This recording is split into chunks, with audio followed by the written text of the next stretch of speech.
Yeah, hi bro. Hello, how are Yeah, you? fine, bro. Thank you for accepting my invitation. You are welcome. I'm always open to do discussion on these topics. Yeah, definitely, bro. Thank you. And I got some questions for you. I'll ask one by one. Go ahead. Okay.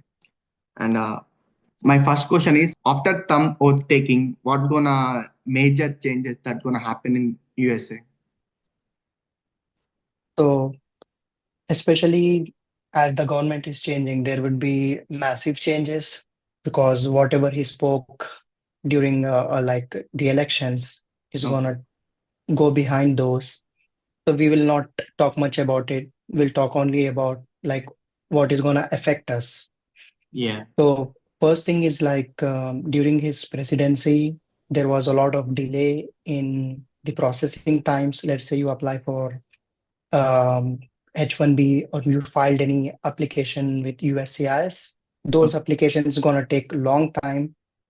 Previously, now it's very smooth. There are no, stops, but now Yeah. the process is gonna be little bit hard Okay. because they will make it difficult for us to get those things. So that is one thing. Other than that, we will see what changes he will implement. Like Yeah. many are saying that he will make getting STEM OPT difficult, like putting more clauses over there or more restrictions, I would say. Such kind of changes we can see. And regarding the F1 visa, I don't think he will remove it or anything like that. But Okay. restrictions, mostly it will be restrictions making the process complex. Yeah. The people are very excited about the changes what going to happen in after Trump, and there are many discussions about this, and they are very Yeah, people are very curious to know about what's going to happen in the after this, I and totally agree that if you yeah, recently see there was a H1B battle going on the yeah, social media that because of H1B, the Americans are not getting jobs and all such things were yeah, started, a month back. So now, since Trump is gonna be in the president, gonna be the president now, so we'll see how those kind of things go in place. and the most asked question Mhm. people want to know that will job market will be okay after Trump oath taking. Yes, I believe that market anyways because he's gonna you know start in January. That is tomorrow, Jan 20. Okay. So in the first quarter of year, there will be more jobs already. But now, since the government is changing, Hmm. many companies would have, stopped their hiring process back in 24. Now they will resume the hiring process. They Okay. will see what are the new changes the new government is bringing in. Based on that, you can expect more jobs coming in. I think job market will increase, like improve maybe, like Okay. maybe for the first and second quarter, and we'll see what is going to happen in future. Because Okay. when Trump is there, we can't predict the future so easily. Definitely. And I have heard about like we don't have jobs in IT rather than IT in management sector or technical sector. There will be more jobs gonna come. So the thing is like I still see a lot of postings regarding the software jobs. I Yeah. don't think that is going anywhere for the next 2 3 years. So so when you go on LinkedIn or any job portal, if you're seeing those jobs, which Mm. means that's what the pattern is gonna stay for the next 2 3 months. So it's not gonna change. So Okay. the jobs I'm seeing right now is like same thing, like 70% are software jobs, and I can see 10 to 15% AI and machine learning related jobs. Other Yeah. than that, the management jobs, they're still there. I see a lot of demand in analyst, business analyst, and data science related jobs. Okay. So I hope I cleared your question here. Yeah. Yeah. Yeah. And Is worth studying masters in USA in 2025? So if the question is studying, then Yeah, US is always the top destination for studying. So if you're asking to get settle or work or all those things, then again, US is a very good place to do all those. yeah. But right now, seeing the complexities, seeing the challenges we are going through, I think there's a lot. I would recommend you to, look for other options such as Singapore or New Zealand or Japan, for like if you want to get settled early, like in 5 years like that, because right now the line for green card is so long, Yeah, and yeah. we'll see what is going to happen in like the next 6 7 months. Mm, Based on those changes, our yeah, life will depend here. So if you're just asking, is it worth studying, then it yeah. is always worth studying here. So Okay, for studying, I'm not stopping you. But for if you want to get settled, I may say that look for more options. Don't just keep US as the only option. okay. Done, bro.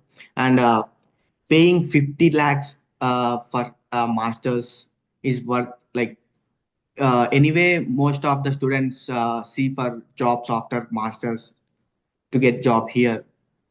Now we are seeing there is will be no job market, and getting job within Mhm. 6 months and 1 year is very difficult here. This question is very tricky, and Yeah, it again depends on personal finances. yeah, So definitely. I feel that if your finances are very good, then go ahead. Okay. 50 lakhs is worth it for this degree. It might, open new gates for you in future, if not in US, in some other Mhm. country. If you are like not financially well, Okay. then you have to plan very well about it. Try to get any assistantship or scholarship, such kind of thing. 50,000 is a lot. And Okay. seeing the job market, and if you see there are thousands of uh, immigrants who are still looking for jobs for like last 3 years. So you have to be calculative on this, I would say. It's going to be a personal, Yeah. choice. And what you say about this civil engineering, mechanical engineering, other rather than IT? I'm seeing Mhm. very use demand going on with civil engineering. I've seen many jobs coming out. Yes, you are exactly right that if right now I see this discussion is going on, like the parents of like the people who are well settled here, Okay. they're trying to see that if they can send their kids to become a civil engineer or a mechanical other than IT, because here we need more civil engineers, mechanical engineers. So those who are civil and mechanical, they will find jobs easily because competition is very less. So I would Okay. say if you want to pursue in there, so US is like, if you go with computer science, you Okay. may find job with computer science. If you choose civil, you will get civil. If you get mechanical, if you choose mechanical, you will get mechanical. If you are a product designer, if you are an artist, if you are a musician, whatever you are, you can find jobs here. So Hmm. that's how the US job market. But right now for civils and mechanical, it's awesome. Like I have my friend who has civil background in India and done CSC here and got civil job again here. Yeah, Crazy, that no? works too. Yeah, yeah. Yeah, but Yeah, whatever we get, they choose, right? yeah, yeah. But now there people are thinking about to switch their background career like civil, mechanical. Yeah, but I get that's it. more difficulty to switch this career to. And USA will not agree when you do masters in one stream and going to other stream to do job, RFPs or something. It will True, be true. Like your job has to be in the same stream you have done your master's in. So that is one challenge over there. But still, okay. if you're trying to, match any of your master subject into that job, whatever you're getting, then that's fine. And I got my friend. who Hmm. got make civil background, and he's doing CSC, like IT Hmm. management, and he got some management subjects, extension subjects. He just extended his masters and got some subjects related to management side, and he got job in civil engineering management side. And you can Oh, show that, yeah, you can show that I got some subjects related to it. I can do this job also, and I got some knowledge on it. You can do like this when you are yes, it willing to go works. other stream. Yeah. And coming to this Devan CPT stream, like there are many questions or many topics discussions about Devan CPT. Is Devan Go ahead. CPT college or safe to study in USA? So, day one CPT itself is not safe. So, if you are asking about safety, that then there is no safety with that term day one CPT, because you know the H1B visa or whatever visa, like the OPT, Okay. then OPT is based on F1. So once you complete your studies, you get the OPT. And similarly, H1 is a work visa. So these online universities are like, they're just Okay. there as online, but they are not for studies. They are, everyone is using them for work basis. That's Okay. why there are so many. Like if you choose day one CPT, you can Mm. expect RFEs for sure. So more than 70 to 80% people have to deal with RFEs. So day one CPTs are not safe, and there are many day one CPTs which got closed, banned Okay. because of their practices. Hmm. So that I think they are not safe. And if they wanted to do in Devan CPT college only, what you recommend them to go? And there was a video which I made which had like the stats about maximum enrollment in those colleges. So from that I remember, I think Trent is one of them which had like 4,000 something enrollments in 1 year. And then there are other colleges as well. Since I don't recommend day one CPTs, Yeah. I would leave this to you to, decide based on your friends or your network. Like if you have seen someone who has done day one CPT from Okay. there safely, then you can ask their experience and go ahead with that. Okay. Done, bro. And I have seen many questions that the people are asking about how long Mhm. it takes to approve initial OPT. So for initial OPT, it will Now, take like around 2 months to 90 days. 90 In days. some cases it can go more than 90 days. Like if you apply very late, Hmm. then you will get after 4 or 5 months. So if you get late, they will already extend your dates on the EAD card. So don't worry about that, I would say. Hmm. You just apply it before your deadline, Okay. then you are good to go. And for premium processing, how long it takes? Premium processing is very good. Like you apply, you can get your EAD within like 10 to 30 days. So they say 30 days, but some people got in 2 weeks, 3 weeks. Mostly in the third week, you will get it for sure if you do premium processing. Okay. And how to avoid RFEs being in Devan CPT colleges? This is a very nice question. So Yeah. whether it's a day one CPT or a normal college or whichever college you are going. Okay. So the thing is, you need to, make sure that you have all the address proof. Let's say you change your apartment or house, keep Okay. all the address proofs, because if they ask any address proof, you can show them. So Okay. try to update your address whenever you change your address. You just talk with your DSO and say them that you have changed your address. You have to fill some form and they will update your address online. Okay. So that is one thing. The address is one thing. You need to keep all your travel record. Let if you are going to day one CPT, Okay. so you need to keep all your like if you booked a train or gone by fly, if you fly or by car, whatever expenses you had, like you booked a hotel or something.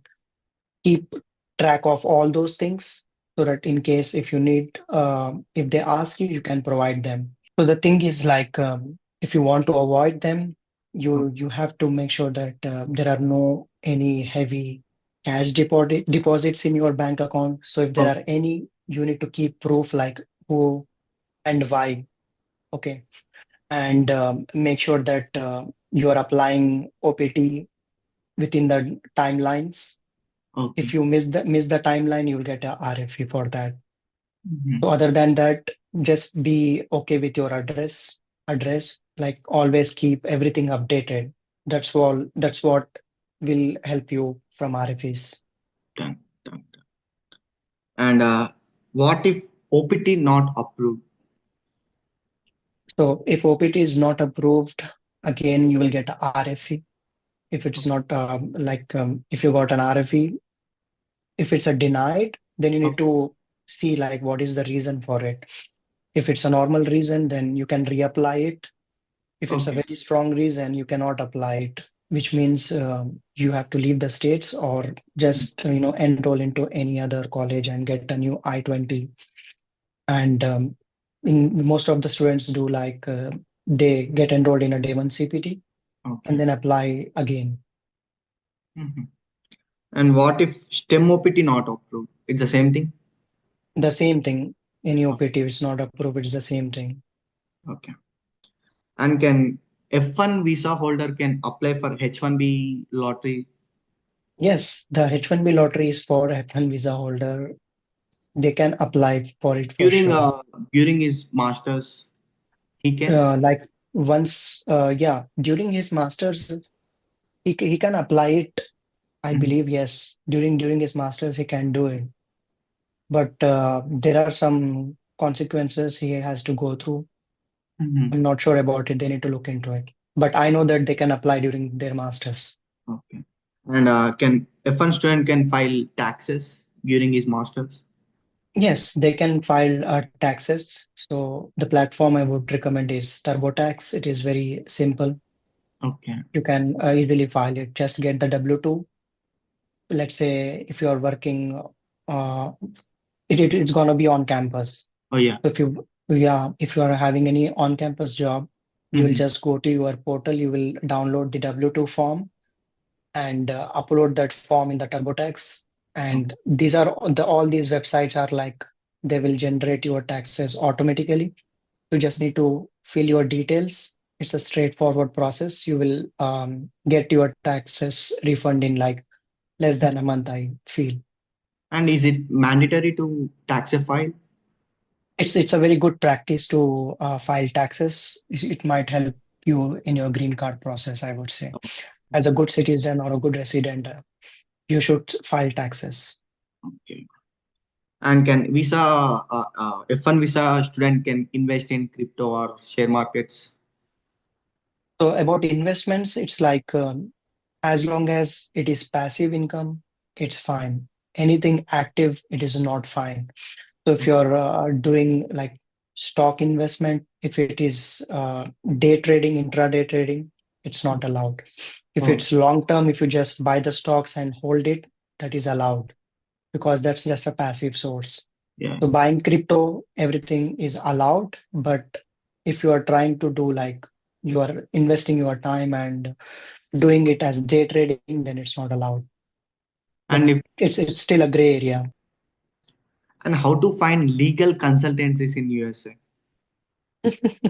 It is very That's a very great question. And finding consultancies has become very difficult nowadays. yeah, We see that many friends join consultancies and they are with that consultancy for like 2 years and still they are not finding any jobs. yeah. And they will say that the consultancy is gonna market them. Mhm. They will Mm, keep on marketing, but nothing is happening. yeah. So the question you asked is like legal consultancy, not a consultancy. So legal means you just need to make sure that it is e-verified. That's how you're gonna know, okay, it's Oh, good enough. Then the thing is like you need to see in your network mhm. whenever you find a consultancy, don't just get any random consultancy.